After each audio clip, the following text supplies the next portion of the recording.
Y como les decía, tenemos el enorme placer de tener hoy aquí en Odisea al presidente José María Aznar. No necesita presentaciones. A lo largo de la charla se irá notando que es un gran amigo de la Argentina. Tenemos cantidad de preguntas para hacerle. Bienvenido, presidente. Muchas gracias, Carlos. Encantado de estar aquí. La primera pregunta es la más obvia. ¿Cómo se siente un hombre como vos, que ha defendido la economía de mercado, el libre comercio, que tiene ideas muy claras en cuanto a cómo debe ser la organización de la política, en medio de una especie de ola populista, proteccionista, que parece tocar aquí y allá a los países de Occidente, sobre todo? Pues ni me gusta el populismo ni me gusta el proteccionismo, ¿no? Yo creo en las virtudes de las políticas abiertas, de las políticas liberales, de las políticas que dan la estabilidad y el progreso a los países. Y creo en las virtudes del libre comercio, del intercambio y de la conexión entre la gente, del libre movimiento de personas y de mercancías y de bienes y de servicios. Creo en eso, ¿no? Creo que con todos sus defectos la globalización ha traído muchas más ventajas que inconvenientes. Tiene sus ganadores y sus perdedores. Pero el hecho de que haya centenares de millones de personas que hayan salido de la pobreza en los últimos años, que la expansión de derechos en el mundo sea como el reconocimiento como nunca, que la prosperidad que se ha vivido en estos años, en estas décadas, ha sido también espectacular, pues yo creo que ir en la dirección contraria es altamente peligroso y perjudicial, ¿no? Y motivará más populismo, más nacionalismo y menos crecimiento y más vuelta a situaciones de pobreza. ¿Cómo interpretas este fenómeno? ¿Es la reacción a errores que se cometieron? ¿Es un desacierto en el diagnóstico y en las terapias que hay que seguir? Sobre todo es esencialmente en países desarrollados, ¿no? Yo creo que hay un fenómeno que sí que es cierto. Las clases medias nuevas, que las personas que afortunadamente dejan la pobreza en muchos países, la dejan en países en vías de desarrollo. En cambio, hay clases medias de países desarrollados que son perdedoras en el mundo global, ¿no? Y eso produce unas reacciones en torno a eso, ¿no? Búsqueda de raíces, búsqueda de protección y búsqueda también de un sentido, digamos, más auténtico a la vida política, ¿no? También un poquito lucha contra las élites, lucha contra la corrupción, lucha contra fenómenos, digamos, que desacreditan un poco las instituciones democráticas, ¿no? Y hay que tener mucho cuidado con eso. Respecto de esto que estás diciendo, en España está muy claro que los dos partidos más tradicionales están, digamos, como desafiados ahora por fuerzas nuevas. Trump es un fenómeno que, le guste a uno o no le guste, es la reacción a una impugnación también a la política tradicional de los Estados Unidos, como lo era Bernie Sanders en el Partido Demócrata. Aparecen aquí y allá distintos liderazgos que no vienen de la política tradicional. Esa interpelación a la política clásica, a la política en la que vos te formaste, de partidos, a la política organizada en torno a ideas y no tanto en torno a marketing, ¿esa política está respondiendo de manera inteligente a ese desafío? No. ¿Cómo estás viendo esa relación entre lo nuevo y lo clásico, digamos? Hay respuestas desde los extremos. Si se toma por referencia, por ejemplo, países europeos o el mundo de la Unión Europea, dices, pues hay respuestas que dicen hay que acabar con la Unión Europea, respuestas que dicen hay que crear un superestado europeo, pero no hay una respuesta, digamos, desde el centro, desde posiciones moderadas, ¿no? Desde el ejercicio de las virtudes más profundamente liberales, ¿no? Entonces yo creo que es lo que necesitamos, ¿no? La reafirmación de los principios clásicos de la democracia basada en el respeto al Estado de Derecho y la transparencia, ¿no? Es decir, eso es exactamente lo que necesitamos, ¿no? Reafirmación de valores democráticos en el buen sentido, ¿no? No puesta en cuestión de los sistemas, ¿no? Porque es un vacío en esa prédica. Vacío completo, ¿no? Porque o es una respuesta populista o son respuestas autoritarias. La respuesta autoritaria es, vamos a decir, lo que se llama ahora la democracia iliberal, ¿no? Que son las democracias autoritarias, caso de la Rusia de Putin, democracias entre comillas, sí.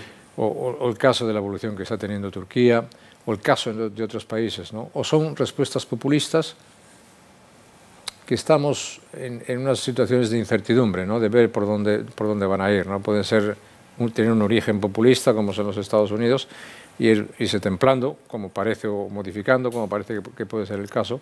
Pero también puede haber populismos. El Brexit es un ejemplo de populismo. En Francia, los dos grandes partidos que crean la Quinta República pueden estar sin candidato en las elecciones presidenciales. En Italia hay un populismo muy fuerte. En España también tenemos nuestro populismo. Es decir, el populismo, digamos, es una contaminación general, y yo creo que es una contaminación general peligrosa. Por eso, los que creemos en el sistema democrático tenemos la obligación de hablar, y hablar mucho, y de defender mucho las virtudes de la democracia, ¿no? Yo recuerdo que lo estábamos hablando antes de empezar el programa, debe de ser 10 años, 11 años tal vez, estuviste en Buenos Aires para la presentación de un libro de semblanzas, un poco de memorias de tu paso por el poder, muy ligado a la internacional, y en aquel momento, durante un almuerzo, dijiste que empezabas a ver como que se agrietaban los pactos básicos que habían servido a la transición en España, o que se habían planteado en la transición, y que le habían permitido a España una expansión nunca vista durante el siglo XX, posiblemente nunca vista desde que perdió el imperio. Una de las rarezas que uno ve en España, de las muchas que anticipaste aquella vez, es como cierto aislamiento respecto de Iberoamérica. Felipe González era un hombre de viajar mucho por la región. El rey Juan Carlos viajó muchísimo. Y tengo entendido que durante tu primera legislatura, por decirlo en términos argentinos, durante el primer mandato, recorriste todos los países de América Latina, algunos 3 y hasta 4 veces. Así es. Y eso un poco se perdió durante la presidencia de Zapatero y durante la presidencia de Rajoy. ¿Es porque España estuvo más involucrada en los problemas europeos, o es porque hay una falta de vocación atlántica y de relación con América Latina en esos gobiernos? Digamos, por lo segundo, en gran parte, porque se pierde la percepción atlántica, y al perderse la percepción atlántica se pierde la percepción también iberoamericana, ¿no? Entonces alguien decide en los años 2005, 2006, por aquellos años, que la prioridad de España debe ser África y no debe ser Iberoamérica, ¿no? Por insólito que parezca, pero es así. Y luego, en el caso del gobierno... ¿Por qué insólito? ¿Por qué te resulta tan obvio que es insólito? Pues yo creo que si España tiene una explicación, es una explicación atlántica, ¿no? Yo siempre digo, yo puedo explicar mi país de diferentes maneras, pero hay una de la que no lo puedo explicar, que es en el Atlántico, ¿no? Si España es algo, es una expresión de país atlántico, ¿no? Y por eso yo intenté defender siempre lo que son las expresiones clásicas de la política atlántica, ¿no? Libertades, democracia, Estado de Derecho, tolerancia, igualdad ante la ley, etcétera, etcétera, ¿no? Igualdad de mujeres y hombres. Y lo sigo defendiendo. Y creo que la política atlántica es la que más estabilidad y prosperidad ha dado al mundo, ¿no? Pero en fin, eso se perdió. Se perdió la referencia con los Estados Unidos, se perdió la referencia en gran medida iberoamericana, y luego pues el actual gobierno y el actual presidente del gobierno, Mariano Rajoy, tuvo que concentrarse mucho en sacar a España de la peor crisis de nuestra historia, ¿no? Y eso pues le hizo prestar, probablemente por necesidad, no por falta de vocación, menos atención, ¿no? Pero España sigue siendo el primer inversor europeo en América, y la presencia española, en mi opinión, pues tenía que ser más activa, ¿no? Yo quiero contar algunas anécdotas, no anécdotas, episodios históricos que a lo mejor son lamentablemente poco conocidos por los argentinos. Este señor que está acá fue clave en el blindaje que se le dio a De la Rúa financiero cuando empezó la crisis del gobierno de De la Rúa, creo que en contra inclusive de la opinión de tu ministro de Hacienda de Rato. Fue clave en el apoyo que consiguió Duhalde del Fondo Monetario Internacional para estabilizar la economía. Duhalde viaja después cuando deja el gobierno, viaja a España a agradecerte, creo. Esto es lo que tiene que ver con la Argentina. Sé que cuando tuviste, obviamente eso no hay que explicarlo, una relación muy estrecha con George Bush, porque hicieron juntos una guerra con Blair. Tengo entendido que cuando todo eso terminó, Bush te dijo, pídeme lo que quieras. Y le pediste, entonces firma el Tratado de Libre Comercio con Chile y con México. Con Chile había habido un problema serio porque le habían votado en contra en el Consejo de Seguridad. Entonces, a la luz de todo esto, me interesaría que vos nos cuentes cómo ves, qué papel juega España en relación con los Estados Unidos, América Latina, cómo es ese juego atlántico, que te detengas más en esa idea. Mi opinión es que lo que yo siempre he defendido es que la política atlántica no era solamente una cuestión entre Europa y los Estados Unidos. No era una cuestión solo del Atlántico Norte, que también tenía que ser del Atlántico Sur, ¿no? Y entonces de los actores iberoamericanos, latinoamericanos, ajenos, o sea, geográficamente ajenos, hay dos fundamentalmente, ¿no? Son los Estados Unidos por una parte y España en Europa por otra parte, ¿no? Por tanto, la interacción de por una parte España, por otra parte los Estados Unidos y por otra parte gobiernos, amigos latinoamericanos, es muy importante. Es muy importante para la expansión de la política atlántica, ¿no? Y muy importante para la presencia iberoamericana en el mundo, ¿no? Eso lo entendía muy bien el presidente George Bush. Y las políticas de influencia, las políticas de cercanía, pues sirven para eso.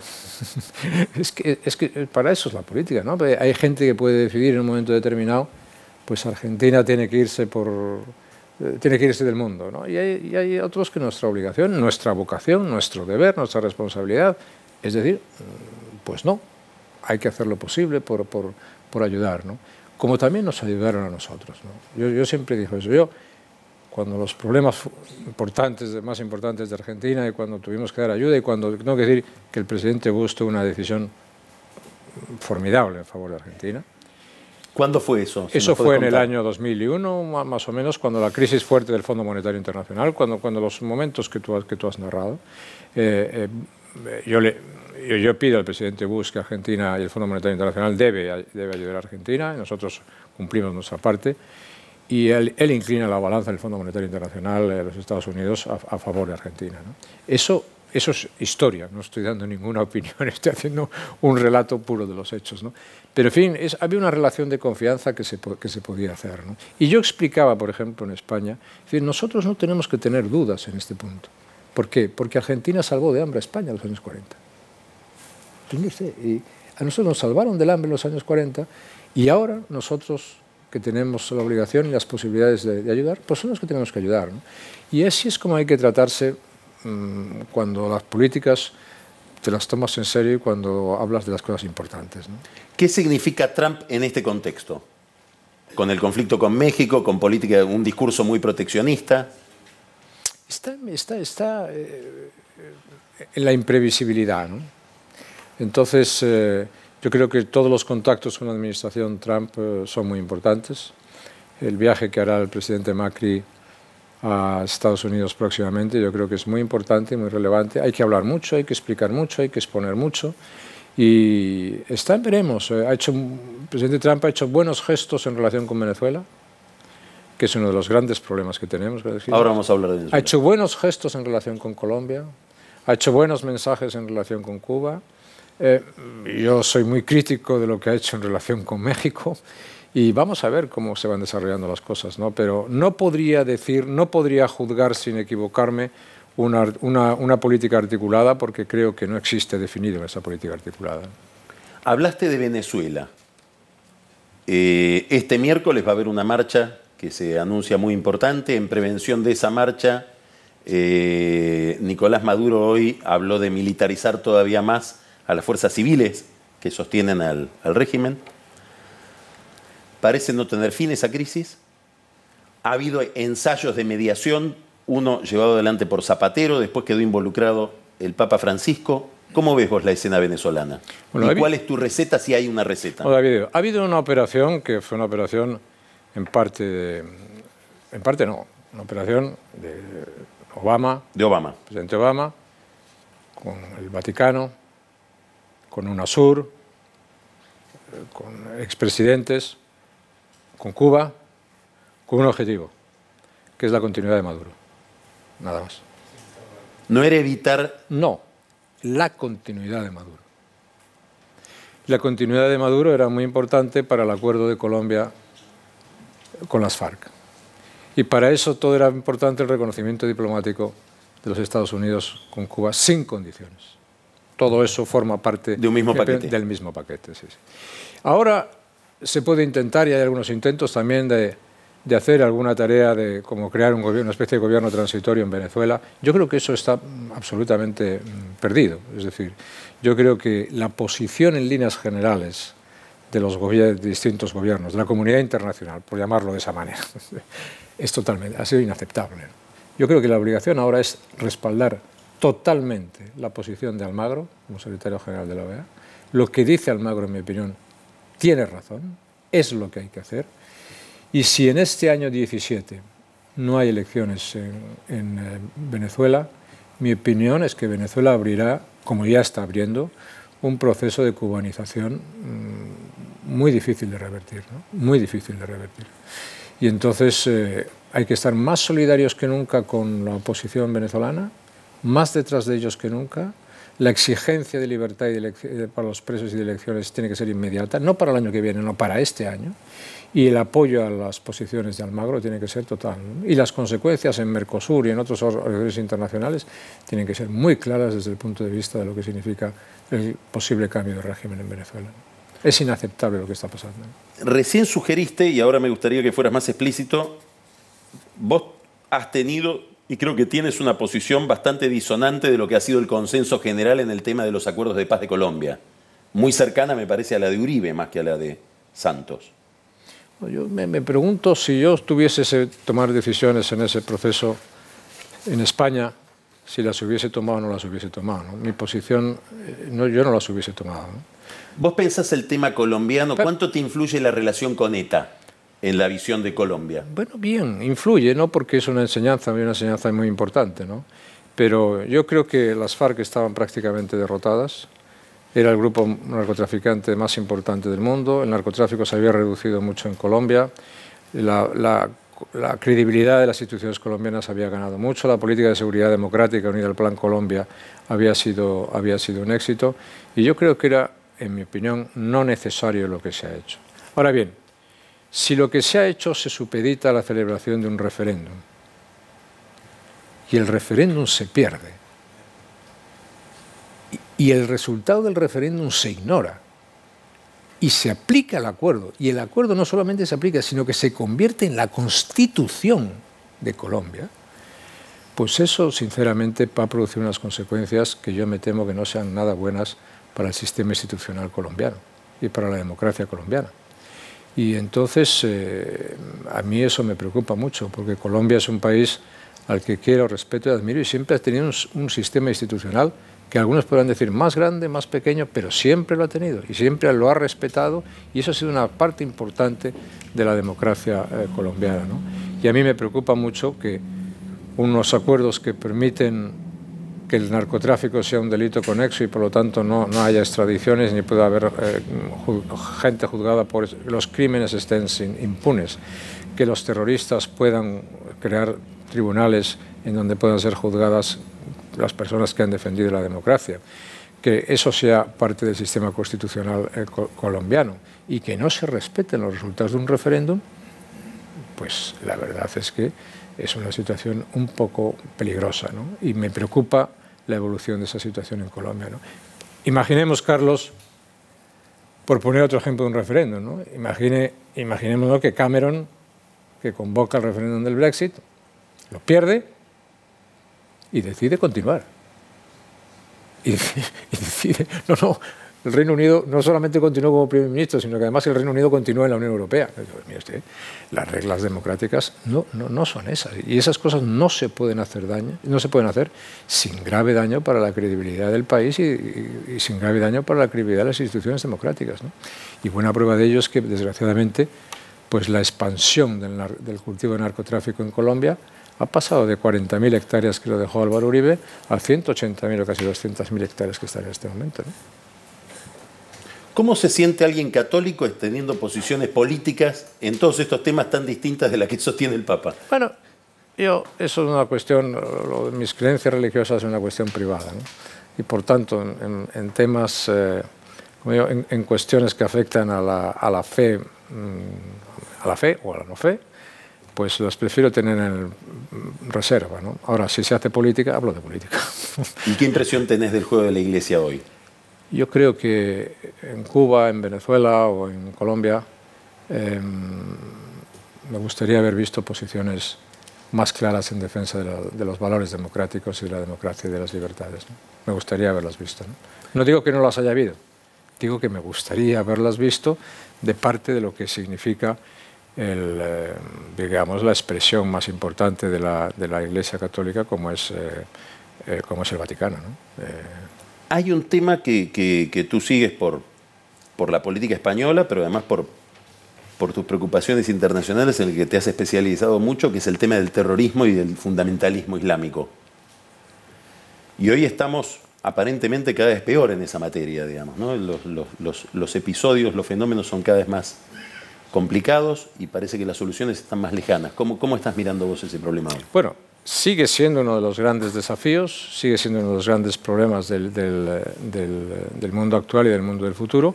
Especialmente, nadie se debe sentir al margen de esa amenaza. Vosotros, argentinos, también habéis padecido el terrorismo y tú te referías antes a ello. Pero hay terrorismos de distinta naturaleza y terrorismos muy graves. Pero bueno, el caso del terrorismo islámico es una amenaza muy fuerte en Europa, que actúa, que tiene sus modos de actuar, que intenta vencer a la sociedad europea.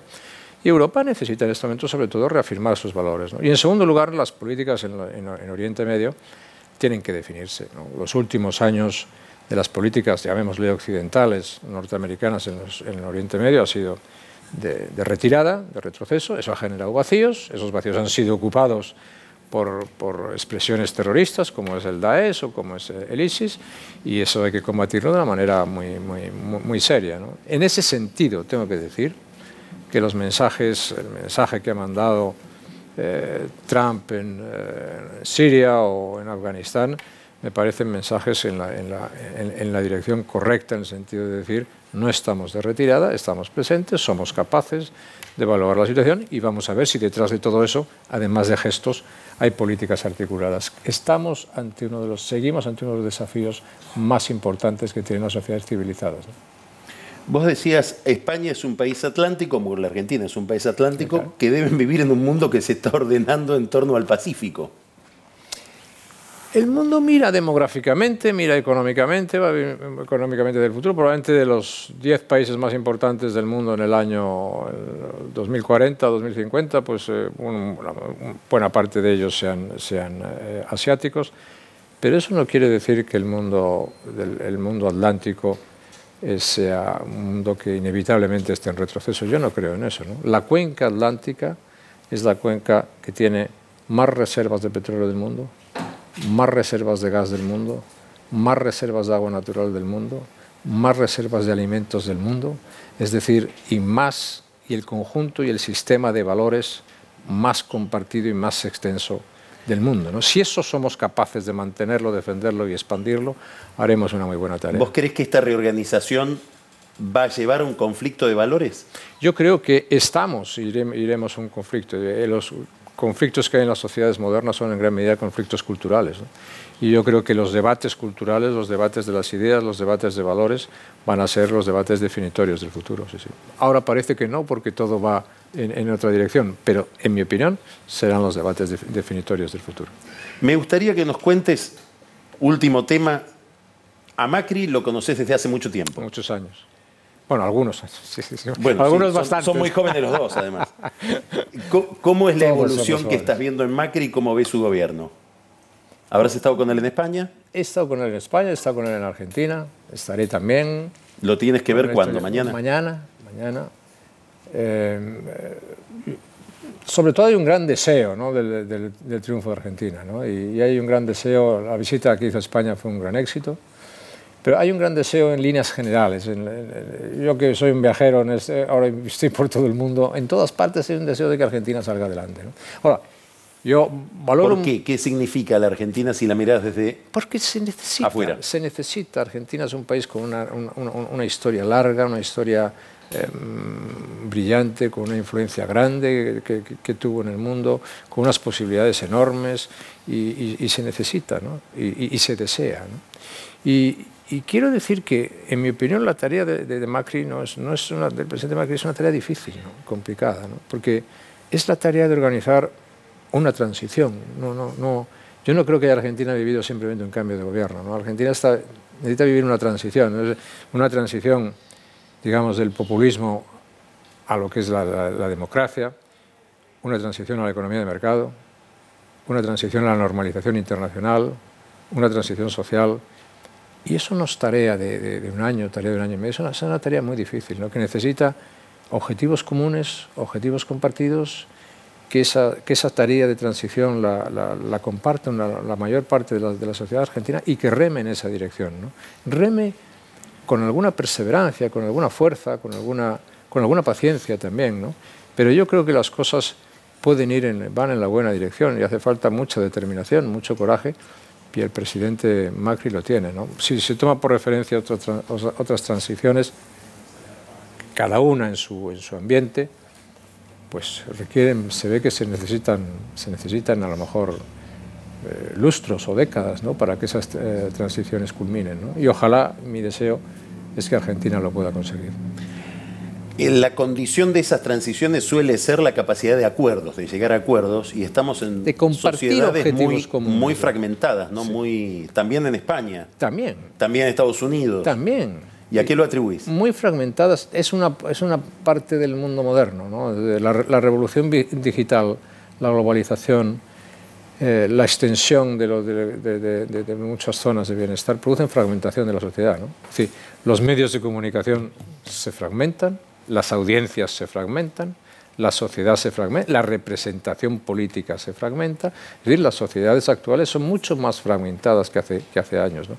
Y eso les puede hacer perder puntos de referencia. Por eso el tema de los valores, el tema de las ideas es tan fundamental, porque los puntos de referencia son básicos en las sociedades. Si no, es el turno de los populistas, o es el turno de los radicales, o es el turno de los extremos a la derecha o a la izquierda, ¿no? Y es ahí donde la democracia se juega su futuro, ¿no? Más vale tener una buena democracia liberal que no una democracia iliberal, que es una forma, digamos, fantasmagórica de hablar de democracia, ¿no?